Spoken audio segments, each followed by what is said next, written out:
नमस्कार मित्रों, मैं आचार्य अनुपम जोली अपने चैनल रहस्य धारा में आपको कुंभ के मेले के सीक्रेट से अवगत करा रहा हूं। विद्वानों के द्वारा उनके मत और इस कुंभ मेले का आध्यात्मिक, वैज्ञानिक और सांसारिक तीनों महत्वों को आपको समक्ष लेकर आ रहा हूं। साधुओं के मन में क्या है, साधु व्यक्ति क्यों बनता है, इस तरह के रोचक तत्वों को लेकर आपके समक्ष एक एक वीडियो की श्रृंखला लेकर आ रहा हूं। अगर इन सारी श्रृंखला में अगर हमने किन्नर अखाड़े का जिक्र नहीं किया तो शायद मेरा प्रयास अधूरा रहेगा, क्योंकि अखाड़ों की जो परंपरा है उसमें 13 अखाड़े तो प्राचीन है, पर 2018 में एक नए अखाड़े का जन्म हुआ, जूना अखाड़े के अंतर्गत, जिसे किन्नर अखाड़ा कहते हैं। उसके बाद से हर कुंभ के मेले में किन्नरों का एक अलग से अखाड़ा बनने लगा। तो चलिए बिना देरी करे किन्नर अखाड़ा प्रमुख लक्ष्मीनारायण त्रिपाठी जी महामंडलेश्वर और उसका जो मैनेजमेंट देख रही हैं पवित्रा जी, इन दोनों से आप सबको रूबरू कराता हूं। आप लोग इनके विचारों से समझेंगे कि क्या है ये किन्नर अखाड़ा और इसकी स्थापना कैसे हुई और इनका भारतीय संस्कृति में क्या योगदान है। चलिए देखते हैं।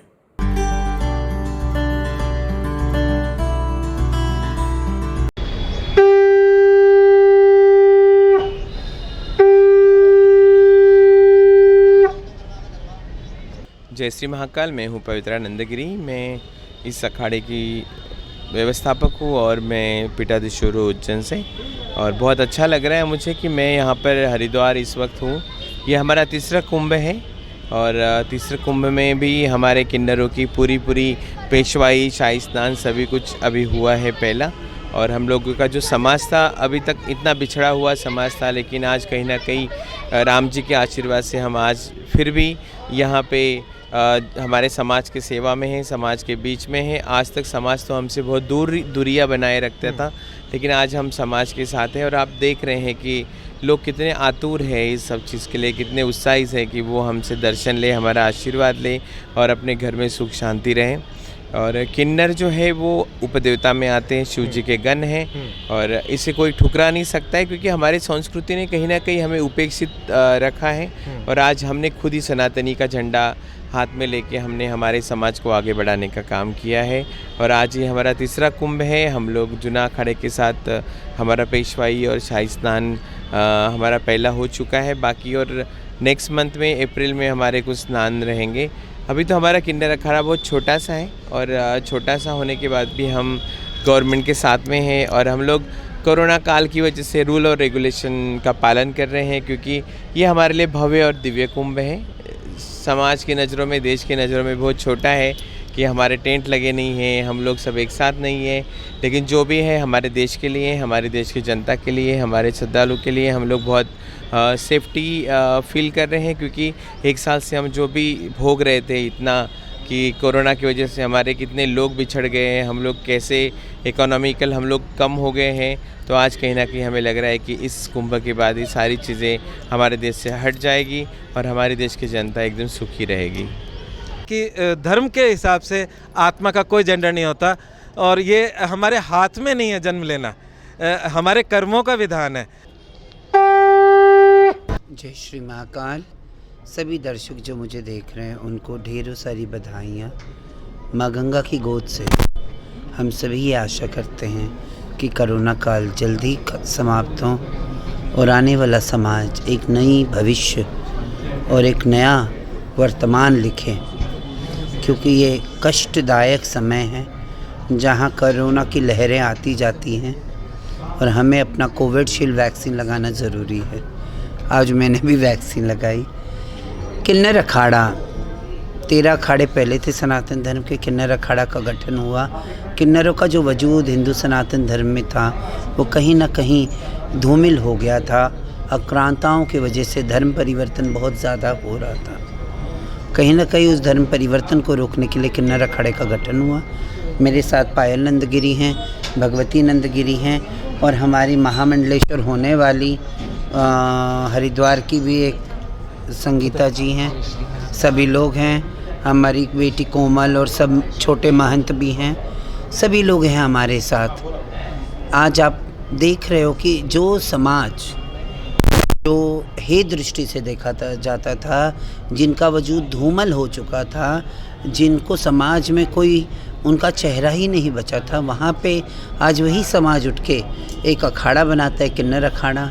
वो जूना अखाड़े के साथ होता है, हम शाही स्नान जूना अखाड़े के साथ करते हैं। और इस कुंभ में आप जहाँ मेरा इंटरव्यू लेते हैं वहीं सामने हमारा धर्म ध्वज भी है।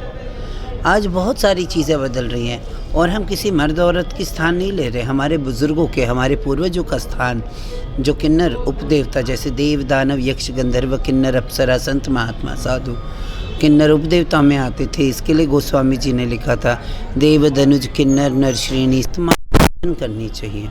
और मैं अनुरोध करती हूँ कि युवा पीढ़ी किसी की बरगला में नहीं आए और अपने सत्य सनातन धर्म को पहचानने की कोशिश करें। जय श्री महाकाल। अहम ब्रह्मास्मि तथागत। और सही बात है, आत्मा का कोई लिंग नहीं है, क्योंकि स्वयं ब्रह्मा नपुंसक है और इसीलिए वो सृष्टि रचयिता कहलाते हैं। जिनके पास कोई लिंग नहीं, उसी ने सारे लिंगों को उत्पत्ति करी और वही ब्रह्मा है।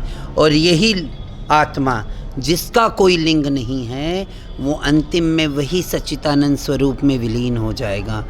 तो जब हमारी आँखें, अगर मरने के बाद मैं अपनी आँखों को डोनेट कर दूँ तो किसी मर्द औरत को लग जाएगा, मेरा दिल भी काम में आ जाएगा, मेरे गुर्दे भी काम में आ जाएंगे।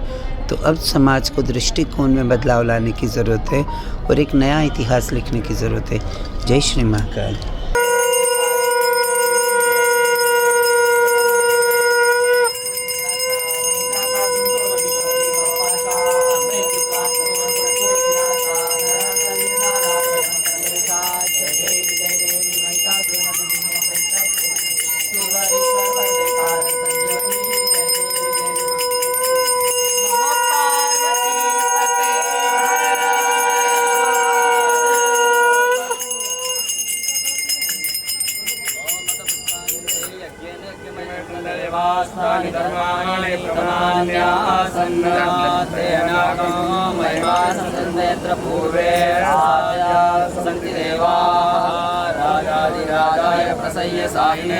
नमो वयं वै श्रवणाय कुर्मे समे कामान् कामकामाय मह्यो रामे स्वरूपे श्रवणो ददातु वेदाय वै श्रवणाय महाराजाय नमः एकदन्ताय विद्महे वक्रतुण्डाय धीमहि तन्नो दन्ति प्रचोदयात् हिरण्यगर्भाय विद्महे रुद्रेश्वराय धीमहि तन्नो रुद्रः प्रचोदयात्।